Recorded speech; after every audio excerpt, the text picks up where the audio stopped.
Kepada Khairul Aming, Mama buat jadi. Hai korang, morning.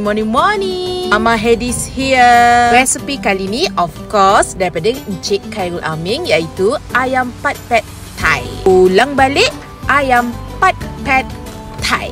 Korang macam biasalah, alhamdulillah sedap dan menjadi. Terima kasih Khairul Aming. Awak-awak semua pun boleh tiru je apa yang Mama buat. Memang sedap. Cumanya Mama ada adjust sikit. Daripada asam Jawa, Mama gantikan kepada asam. Daripada kunyit hidup, Mama gantikan dengan serbuk kunyit. Okey je, sedap je. Alhamdulillah anak-anak pun makan bertambah-tambah. Lainlah sikit kita punya jenis masakan. Kalau tak, ayam kicap, ayam kari, ayam goreng. So kita buat lain sikit, iaitu ayam pat pad daripada Thailand.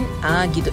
Ayam pat pad Thai. Thank you Khairul Aming. Cumanya kalau kita jenis tak makan pedas, you guys mungkin lebihkan cili merah berbanding cili padas. Dan kalau korang juga jenis yang suka makan berkuah, tambahkan air lagi. Okey, jadi berkuahlah dia. Yang penting senang dan sedap. Selamat mencuba.